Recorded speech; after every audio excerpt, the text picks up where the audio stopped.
This video is strictly for educational purposes only. I do not condone or glorify the usage of drugs. Yo, what is good? I'm 𝐌𝐃𝐿, and in this video I'm going to explain everything you need to know about MDMA, also known as ecstasy or Molly. This is one of the most popular recreational drugs in the entire world, alongside cannabis and cocaine. I'll explain the benefits, dosage, side effects, history, harm reduction, dangers, and everything else in between.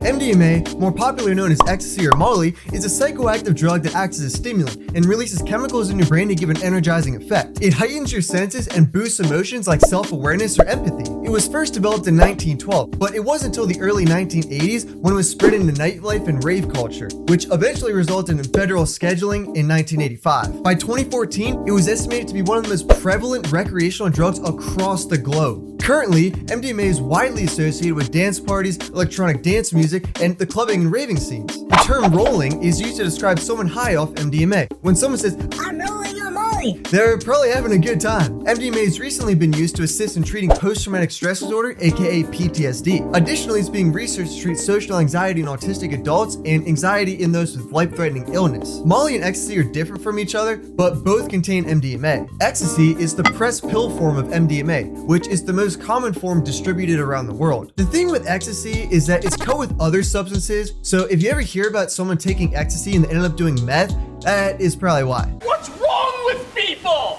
These ecstasy pills can also be co with other stuff like Adderall, caffeine, MDA, or other random synthetic research chemicals. On the other hand, Molly refers to the pure MDMA crystals. This is the real stuff, unlike ecstasy, which has MDMA, but a bunch of other stuff in it too. Molly is a white to brownish substance which can be dissolved, crushed, and put into gel capsules. It can be administered orally, subliminally, or via insufflation. The oral route is usually the best way because it makes a very smooth experience from start to finish. If you snort it, you will feel it faster, but you'll crash harder and feel more stimmed out. It's also a good idea to have some gum with you because you may clench your jaw a lot and the gum will help aid that problem. Plus, the Molly makes the gum taste super good and it will promote the effects more as well. Personally, if I had a choice between Molly or ecstasy, I'm gonna go with Molly every single time. Molly is a magical feeling. Ecstasy is more stimmy. Molly is more beautiful and precious. For me, it's the obvious choice because I'd rather take the pure crystals than a pill that has some of those crystals but also a bunch of random other stuff in it as well. The only reason ecstasy really exists is so dealers can cut it with cheaper research chemicals. Otherwise, they would just sell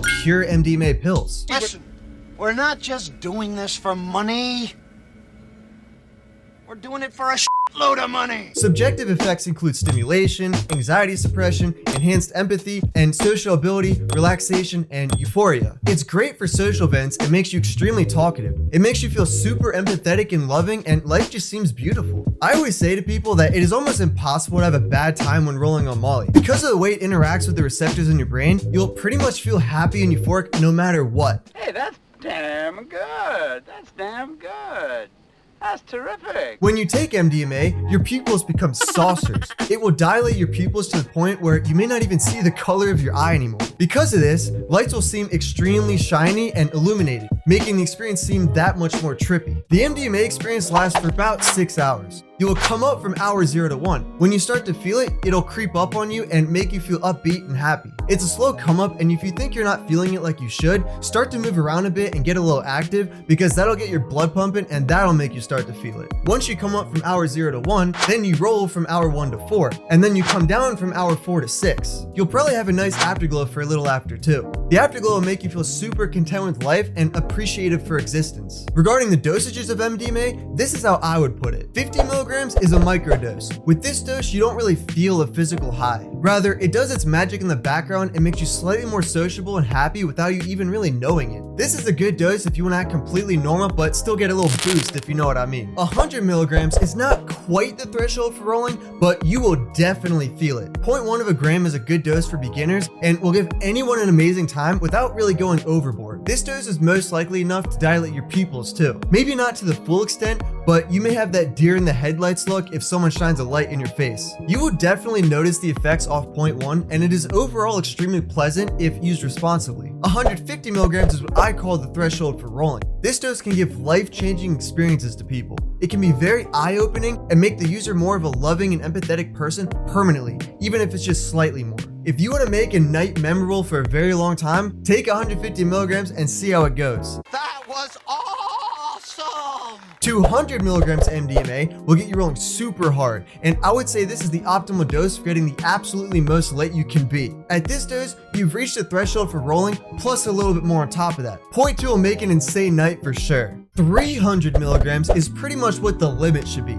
Anything above that can be neurotoxic, and at times even 300 milligrams can be neurotoxic, because at that point you don't really have any serotonin left in your brain to use, so you're only hurting your brain and not getting much higher. Also, keep in mind, these doses are referencing the pure MDMA crystal, so if you have powder, it may be cut with other stuff and may not be accurate. The same goes with ecstasy pills. Something to note is that MDMA is cross-tolerance with other stimulants, so if you plan to take MDMA, don't take things like Adderall or other stimulants in the same day, because it will make you feel the MDMA significantly less. Furthermore, don't take any SSRIs the same day either, as that can cause serotonin syndrome and give you a massive headache. I highly suggest that you drink tons of water during your roll as well, because it's gonna make you sweat and become dehydrated. This will also ensure that you don't feel like trash and depressed the next day. If you're gonna drink alcohol and MDMA, don't overdo it. Only drink a beer or two, max. I do not recommend hard liquor or drinking a lot in general during a roll, because the next day or two, you're gonna pay for it. Trust me, you will not feel good. So please, please, please stay hydrated. That is one of the #1 rules when rolling on Molly.